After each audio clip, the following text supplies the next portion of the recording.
From fake lottery tickets to fake cops, gold digger pranks, scaring random people, people getting chased, over-the-top reactions, and people screaming, "It's just a prank, bro," and not to mention the holy grail of them all, the notorious punching babies prank in Walmart video. Today we're going to be discussing the idea of what happened to the internet prankster, because these creators used to get 20 million views making harmless prank videos, and then eventually all of these creators had to cross a line that simply could not be uncrossed. Every video had to be more extreme than another, and eventually some faced demonetization, jail time, and even sometimes near-death scenarios. Now, to understand how all of that came to be, you have to understand where it all started. Internet pranksters are nothing new. Back in the early 2000s, shows like Punk'd and Impractical Jokers, which were the first to take it mainstream, and then in the 2010s, we had influencers to bring it to YouTube. So then, in terms of prank videos, how do we go from this? Is this a put on? No, it's not. I don't know who he is. No, I saw you at the New York. I just played it for him. No, come on. Yes. Stop pulling my leg. All the way down to this.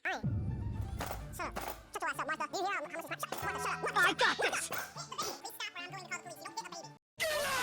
YouTube police, this was a doll, not a real baby. So how and when did pranks get this controversial? Well, I'll tell you.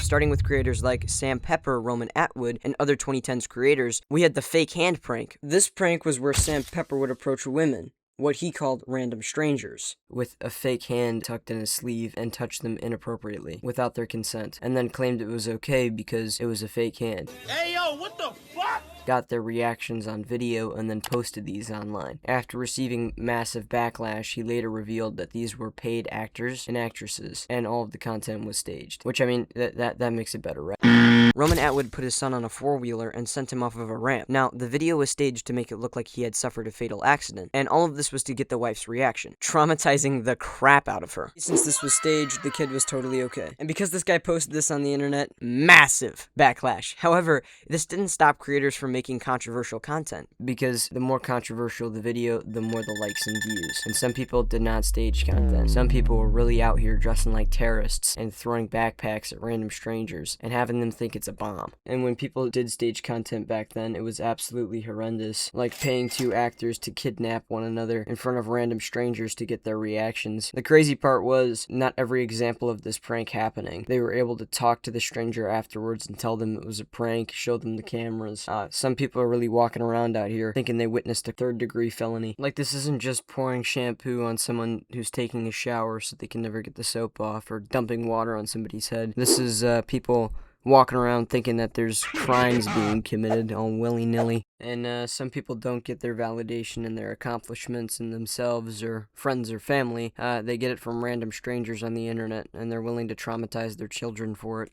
DaddyOFive. DaddyOFive was a family prank channel ran by Mike and Heather Martin that grew hundreds of thousands of subscribers by filming unnecessary and absolutely abysmal pranks on their children. Back in 2017, the Invisible Link prank drew major attention because one of the children appeared genuinely distressed after being falsely blamed for a mess. The YouTuber Phil DeFranco highlighted the channel, causing massive backlash. As the viewers uncovered more disturbing videos, the children's biological mother got involved. Two of the children were removed from the Martins' custody. Mike and Heather were later charged with child neglect and received 5 years of supervised probation. And obviously their channel was removed too. Father of the Year, that's for sure. And if you thought that was crazy, just wait until you hear what happened to Henston James. Henston James blew up on TikTok from making disruptive pranks and eventually building a following around 1.6 million followers. His videos involved pretending to be employees and confusing or disrupting real businesses. The bigger reaction, the more the viral video. The pranks allegedly went too far when police say that Henston and others repeatedly entered businesses and pretended to be employees, all whilst refusing to leave. He was arrested on multiple charges including burglary, criminal impersonation, and trespassing. And he's currently facing charges of up to 20 years.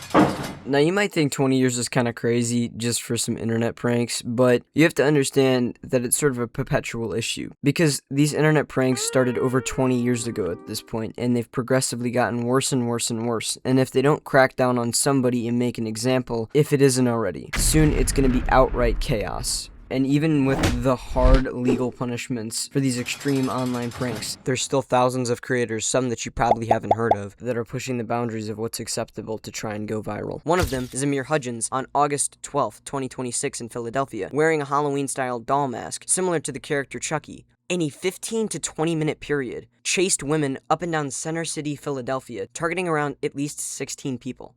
Police have confirmed that he was filming these interactions, and investigators believe that he was intending to post them online as some form of TikTok prank. The most widely reported encounter involved a 44-year-old woman who was jogging early in the morning. Zamir spotted her and chased her. The woman fell and seriously injured her leg. She was so badly injured that now she needs extensive medical care and potentially even surgery to reprimand the damages. After Zamir chased this woman into the ground, he turned and faced another woman. Now, this woman's first instinct was to kick him in the chest, and then she ran away. Since these interactions have happened, there's been an active warrant for this man's arrest. Now that he's on the run, he could face additional charges, but all of that's besides the point. The point is, because these pranks have gotten crazier and crazier, eventually, something even more insane than chasing somebody with a knife is gonna happen. Because these pranksters have already proven that they're willing to throw away their entire lives, go to jail, and even threaten other people's lives.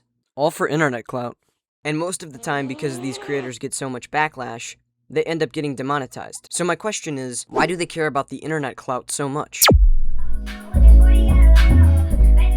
It's human nature to care about status and how others perceive you. Likes, comments, views, follows all play into that factor. The problem is it's an escalation issue, just like any addiction. When something isn't enough, you do something more extreme, and when you're competing with other people, you go neck and neck. People don't want to be the one who sucks at a niche. They don't want to be a failure. And with modern society and desensitization, slowly things that used to be obscene and obscure have become commonplace. People get started in social media and sometimes feel like they have to prove themselves. And when their first attempt fails, they switch their niche, their genre, their mode. And sometimes people drastically shift into a prank genre to crave those likes, shares, and attention and validation that they so desperately need. Doing things that actively deteriorate your social value and interpersonal value as a human being, and degrading your self-worth and what you're willing to do in front of other people for their entertainment. If your sense of self-value depends on strangers watching you, you've actively handed strangers the control over your life and how you value yourself. The problem is this pursuit has no natural finish line. There is no end. There is no destination. There is only failure. Eventually, you fall off. You get arrested. There's nothing to gain here. And at the end of it, when you look back on your life and you realize that you've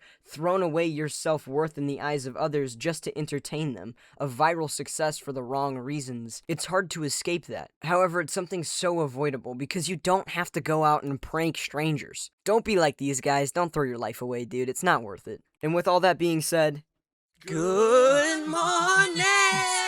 Yeah! Like and subscribe, like and subscribe, like and subscribe, like and subscribe, like and